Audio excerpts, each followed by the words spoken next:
The Invisible Man by H.G. Wells. Chapter 5. The Burglary at the Vicarage.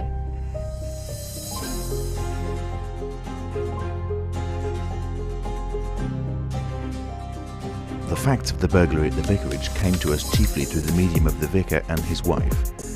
It occurred in the small hours of Whit Monday, the day devoted in Iping to the club festivities. Mrs. Bunting, it seems, woke up suddenly in the stillness that comes before the dawn, with the strong impression that the door of their bedroom had opened and closed. She did not arouse her husband at first, but sat up in bed, listening. She then distinctly heard the pad, pad, pad of bare feet coming out of the adjoining dressing-room and walking along the passage towards the staircase. As soon as she felt assured of this, she aroused the Reverend Mr. Bunting as quietly as possible. He did not strike a light, but putting on his spectacles, her dressing gown, and his bath slippers, he went out onto the landing to listen. He heard quite distinctly a fumbling going on at his study desk downstairs, and then a violent sneeze. At that he returned to his bedroom, armed himself with the most obvious weapon, the poker, and descended the staircase as noiselessly as possible. Mr. Bunting came out on the landing. The hour was about 4, and the ultimate darkness of the night was past. There was a faint shimmer of light in the hall, but the study doorway yawned impenetrably black. Everything was still except the faint creaking of the stairs under Mr. Bunting's tread and the slight movements in the study. Then something snapped, the drawer was open, and there was a rustle of papers. Then came an imprecation, and a match was struck, and the study was flooded with yellow light. Mr. Bunting was now in the hall, and through the crack in the door he could see the desk and the open drawer and a candle burning on the desk, but the robber he could not see. He stood there in the hall, undecided what to do, and Mrs. Bunting, her face white and intent, crept slowly downstairs after him. One thing kept Mr. Bunting's courage, the persuasion that this burglar was a resident in the village.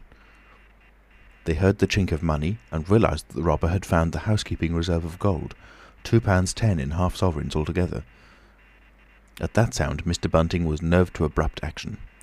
Gripping the poker firmly, he rushed into the room, closely followed by Mrs. Bunting. "Surrender!"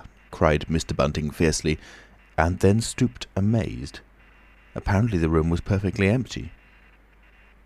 Yet their conviction that they had that very moment heard someone moving in the room had amounted to a certainty. For half a minute perhaps they stood gaping.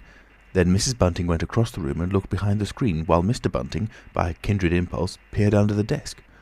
Then Mrs. Bunting turned back the window curtains, and Mr. Bunting looked up the chimney and probed it with the poker. Then Mrs. Bunting scrutinised the waste-paper basket, and Mr. Bunting opened the lid of the coal scuttle. Then they came to a stop and stood with eyes interrogating each other. "I could have sworn," said Mr. Bunting.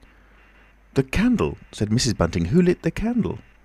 "The drawer," said Mr. Bunting, "and the money's gone." She went hastily to the doorway. Of all the strange occurrences! There was a violent sneeze in the passage. They rushed out, and as they did so, the kitchen door slammed. "Bring the candle," said Mr. Bunting, and led the way.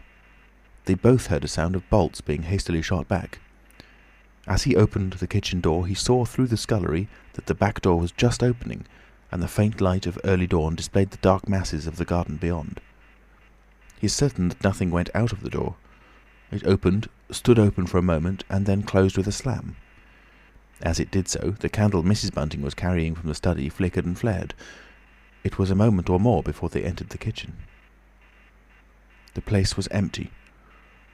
They refastened the back door, examined the kitchen, pantry, and scullery thoroughly, and at last went down into the cellar.